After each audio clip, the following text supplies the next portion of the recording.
हरे कृष्णा, मैं गौरांग कृष्णदासी आज आपके लिए एक छोटी सी कथा लेके आई हूँ एक भक्त की। भक्त जो कि जो भी उसके कोई संपर्क में आता है वो भी भक्ति करने लग जाता है।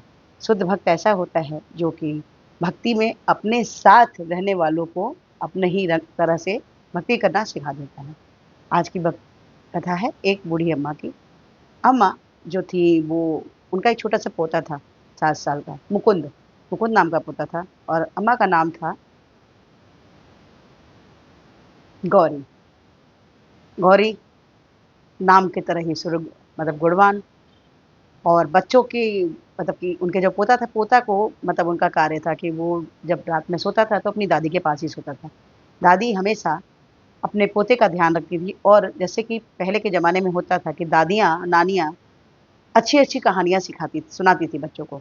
वो कहानियाँ नहीं होती थी, वो एक तरह से शिक्षाप्रद कहानी होती थी ताकि हमारा उनके बच्चों का भविष्य आगे उज्ज्वल हो। आजकल तो दादी-नानी तो ज़िंदगी से निकाल दी गई हैं। मतलब एटलीस्ट दादियों को तो निकाल दिया गया है, नानी को तो फिर भी लोग थोड़ा-सा रख लेते हैं, लेकिन दादी को निकाल देते हैं। तो जो दादी थी गौरी, वो अपने बेटे पोते मुकुंद को हमेशा ये कहानियाँ सुनाती थी। कहानियाँ क्या होती थी, नागलोक की कहानी हो गई, गंधर्व लोक की कहानी हो गई, है ना? कृष्ण लोक की कहानी हो गई। और स्वर्गलोक की कहानी हो गई, पाताल लोक की कहानी, अलग-अलग कहानियाँ सुनाती थी। बच्चा बड़े प्रेम से अपनी दादी की कहानी सुनता था और चीज़ों को ये जानता था कि ये बिल्कुल सच है, सच्चाई है। मतलब कहीं तो ये चीज़ है, ऐसा उसके मन में भाव होता था क्योंकि दादी झूठ नहीं बोलती, उसके मन में बच्चे की ये भाव था। तो जो मुकुंद था हमेशा दादियों की बात सुनता था। दादी ने आज उसको कथा सुनाई कृष्ण लोक, कृष्णा धाम, गोलोक, वृंदावन धाम की कथा उनको सुनाई। बच्चे ने सुन के इतने इतने ध्यान से उसको सुना, इतने अच्छे से सुना कि उसके मन में हुआ कि ये लोक कहीं है, अब मुझे वहाँ जाना है। दादी से बोलने लगा कि दादी मुझे अभी ही कृष्ण लोक जाना है, अभी जाना है मतलब अभी जाना है। चलो मुझे लेके चलो कृष्ण लोक मुझे जाना है।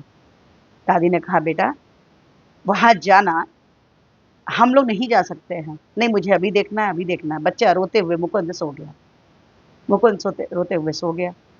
रात में जब वो सोता है तो नींद में दिखता है कि कोई एक दिव्य पुरुष कोई रहता है, सपने में उसके आता है और बोलता है कि मुकुंद तुम क्यों रो रहे थे? तुम्हें स्वर्गलोक तुम्हें गोलोक जाना है? कृष्णा धाम जाना है? तो बोलता है हाँ, मुझे कृष्णा धाम जाना है। तो बोलता है तब तो ये तभी पॉसिबल है अगर तुम अच्छे कर्म करो। अच्छे कर्म करोगे उसने मुकुंद को एक डिब्बी दी, छोटी-सी डिब्बी दी और बोला कि तुम अगर अच्छे कर्म करते हो तो इसमें एक सिक्का तुम्हारे पास जमा हो जाएगा, लेकिन तुम जैसे ही बुरे कर्म करोगे वो सिक्का गायब हो जाएगा।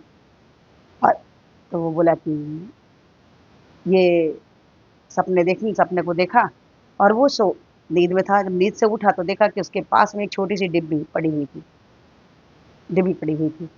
मुकुंद ने सोचा कि अरे वाह! ये तो सपना नहीं था, ये तो हकीकत है। उसने इस चीज़ पे बिलीव और आज सुबह उसकी दादी ने उसे एक कन्नी दिया और बोला कि मुकुंद ये तुम रख लो, तुम्हें जो चाहिए तुम ले लेना। दादी की बात को सुन के मुकुंद जो है कि बड़े खुशी-खुशी वो पैसे को ले लिया और जाने लगा। रास्ते में देखा कि एक रोगी भिखारी था जो मदद की गुहार लगा रहा था लोगों से। मुकुंद ने सोचा कि मैं इसको ₹1 दे देता हूँ। फिर उसके मन में आया क्यों मैं ₹1 क्यों दूँ? मैं नहीं दूँगा, मैं इससे चॉकलेट खा लूँगा या मैं बेर खा लूँगा। उसके मन में ऐसी भावना आई। लेकिन जब वो आगे बढ़ा 2 कदम आगे बढ़ा तो देखा कि उसके टीचर उधर से चले आ रहे थे। उसने टीचर को देख के सोचा कि मेरे टीचर मेरे लिए शाबाशी देंगे, गुरुजी हमारे हमें शाबाशी देंगे अगर हम इसकी मदद करते हैं। वो तुरंत पलटा और पलट के वो 1 का सिक्का, वो जो एक अन्नी था उस गरीब को दे दिया और वो चला गया। स्कूल गया, स्कूल से जाके अपने पाठशाला से पढ़ने के बाद वापस मुकुंद अपने घर आता है तो चेक करता है उसकी डिब्बी में कोई भी पैसा नहीं रहता, कोई भी सिक्का नहीं रहता। मुकुंद सोचता ही है कि आखिर उन्होंने तो कहा था कि मैं पुण्य करूँगा तो या कोई अच्छे कार्य करूँगा, सत्संग करूँगा तो एक सिक्का बढ़ जाएगा पर इसमें तो कोई सिक्का नहीं है।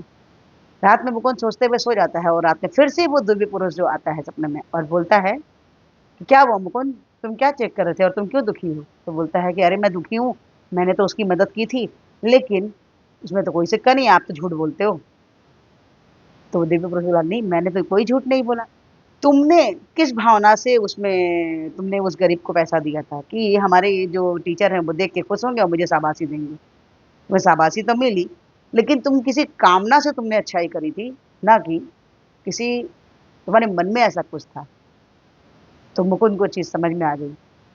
अब 3-4 दिन बीता और मुकुंद की दादी ने उसको दुवन्नी फिर दी। दुवन्नी दी, दुवन्नी लेके मुकुंद जो है अपने दोस्त के घर जा रहा था। दोस्त की तबीयत बहुत खराब थी। तो सोचा कि चलो दोस्त के यहाँ जाता हूँ, रास्ते में मिल लेता हूँ कि दोस्त की तबीयत कैसी है, क्योंकि बहुत दिन से, और दोस्त जो था उसका बहुत बहुत बहुत गरीब था। तो रास्ते से जाते समय उसने 2 संतरे दुवन्नी के खरीदे। 2 संतरे खरीदे और अपने जेब में रखा और मुकुंद उसके घर गया, दोस्त के घर। दोस्त के घर गया तो डॉक्टर देख के मुकुंद के दोस्त की तबीयत को देख के उसने डॉक्टर ने बोला कि इसकी तबीयत तो बहुत खराब है और इसको कोई फल खिलाओ। तो उसकी माँ ने बोला मैं तो बहुत गरीब हूँ, मैं 5-6 दिन से मतलब काम करने भी नहीं गई, जो मेरे पास पैसा ही नहीं है, खाना खाने के लिए पैसा नहीं है, मैं फल कहाँ से खिलाऊँगी? मुकुंद ने सोचा, बिना सोचे समझे मुकुंद ने वो फल दोनों मुकुंद ने वो अपने दोस्त की माँ को दे दिया, बोला कि आप मेरे दोस्त को इस फल को खिला दीजिए। और मुकुंद इस चीज़ को भूल गया। जब घर आता है तो फिर रात में सोता है तो स्वप्न में देखता है कि वो दिव्य पुरुष फिर से आया और बोला कि मुकुंद, आज तुमने बहुत अच्छा कर्म किया, आज तुमने डिब्बी नहीं चेंज की, चेक नहीं करी अपनी डिब्बी को, जाँच किया तुम्हारी डिब्बी में कुछ था? तो मुकुंद नींद में ही अपनी डिब्बी खोलता है, देखता है तो उसके अंदर 2 मुद्रा पड़ी रहती है, 2 सिक्के रहते हैं। तो मुकुंद को लगता है ये तो सपना है, सपने में कुछ होने वाला तो है नहीं। लेकिन फिर भी दादी की कथा पे उसको विश्वास था। जब वो सुबह उठता है तो देखता है कि उसपे 2 सिक्के पड़े हुए थे। अब मुकुंद को ये समझ में आ गया कि अच्छे कर्म क्या हैं और बुरे कर्म क्या हैं। मुकुंद ने वो 2 सिक्कों को ही अपनी अच्छाई का वो समझा और अब वो जो है कि जिस प्रकार से अगर हम अच्छे कर्म कुछ करते हैं तो हमारे अंदर अच्छा करने की प्रवृत्ति जागृत हो जाती है, और अगर हम बुरा कर्म करते हैं तो हमारे अंदर अपने आप ही बुरी प्रवृत्तियां चालू हो जाती हैं होने। मुकुंद को भी अच्छा और बुरा का ज्ञान उसी समय उसी क्षण हो गया। मुकुंद जो है कि अच्छे कर्म कर करके अपनी डिब्बी को भरता रहा। धीरे धीरे मुकुंद बड़ा हो गया। मुकुंद अब छोटा बच्चा न रहा, अब वो यंग हो गया, जवान हो गया। एक बार वो ऐसे ही रास्ते में जा रहा था तो एक पेड़ के नीचे बैठ के एक गरीब साधु था, वो बैठ के रो रहा था। मुकुंद गया, बोला, पूछा क्या बात है, आप क्यों रो रहे हैं? तो उसने बताया कि देखो, मेरे पास एक पुण्य की डिब्बी थी जो तुम्हारे ही जैसी ही थी, लेकिन मैं गंगा स्नान करने गया और मेरी डिब्बी बह गई पानी में। मुकुंद को बहुत दुख हुआ सुन के कि बेचारा इतने दिन से, इतने सालों से तपस्या करते करते उसने अच्छे से अच्छे कर्म किए होंगे, इसकी डिब्बी भर गई थी, लेकिन अब ये बेचारा की डिब्बी पानी में चली गई।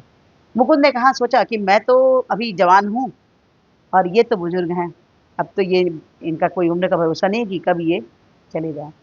तो उन्होंने अपनी डिब्बी उस साधु को दे दी, बोली आप इसको रख लीजिए। साधु बोला, नहीं नहीं, ये तुम्हारी डिब्बी है, इसको मैं कैसे ले सकता हूँ? बोले, नहीं नहीं, आप इसको रख लीजिए, कोई दिक्कत नहीं है। और मुकुंद देकर खुशी खुशी अपने घर चला गया। मुकुंद की अच्छाई करने की आदत, मतलब अब धीरे धीरे मुकुंद जो है कृष्णा के प्रति भी जागरूक हो गया, क्योंकि दादी ने उसको बहुत कुछ कृष्ण के प्रति सिखा दिया था। भक्ति करना, जप करना, कीर्तन गाना, संतों की सेवा करना, ये सब मुकुंद के अंदर में अपने आप स्वतः ही चालू हो गए थे आने। मुकुंद सत्संग करते हुए, अच्छे अच्छे कर्म करते हुए, जब मुकुंद का आखिरी समय आया और जब मुकुंद अब उसका लास्ट समय हो गया कि अब वो गुजर जाए, खत्म हो जाएगा, मतलब अब फाइनल था कि अब हो गई उसकी आखिरी समय आ गई। मुकुंद ने अपने शरीर को जब त्यागा तो वो देखता है कि वो कृष्ण लोक धाम में था। उसे बिलीव नहीं हो रहा था, उसे विश्वास नहीं हो रहा था कि आखिर मैं किस प्रकार से कृष्णा धाम पहुँच सकता हूँ, क्योंकि कहते हैं कि कृष्णा धाम पहुँचना बहुत मुश्किल है, बहुत मुश्किल। बहुत सारे करोड़ों अरबों जन्म के तो पुण्य करके हम मानव जन्म पाते हैं। लेकिन अगर इस जन्म में हमने अपने जन्म को न सुधारा, न सँभाला, तो ज़ाहिर-सी बात है कि हमारा फिसलना संभव है। लेकिन लेकिन मुकुंद ने अपनी दादी की बात को माना और अच्छे कर्म करते हुए वो जब धाम पहुँचता है तो देखता है कि वही दिव्य पुरुष वहाँ उनको मिलता है। पता है वो दिव्य पुरुष कौन थे? वो गुरु थे, कृष्णा के पार्षद।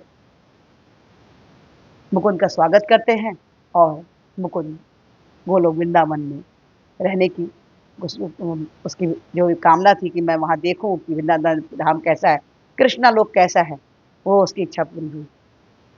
तो ये छोटी-सी कथा आपको कैसी लगी? अच्छी लगी हो तो प्लीज़ लाइक कीजिए, शेयर कीजिए, सब्सक्राइब कीजिए और इस वीडियो को तुम्हारी ये विनम्र प्रार्थना है कि हमारे पुरखी चर्च प्रभात हमें हरे कृष्ण महामंत्र जपने के लिए बोली थी, जो कुछ इस प्रकार से है, हरे कृष्ण, कृष्ण कृष्ण, हरे हरे, हरे राम, राम राम, हरे हरे। तो हरे कृष्ण महामंत्र जपियो, कृष्णा के सबसे प्रिय बच्चे बन जाइए। प्लीज़, प्लीज़, प्लीज़ आज से ही एक माला चालू कीजिए। अच्छा लगता है तो 2, 2 से 4, 4 से 6, 6 से 8, 8 से 16। जैसे आप 16 माला के जप पे आते हैं, आप कृष्णा के हेतु के कृपा के पात्र बन जाते हैं।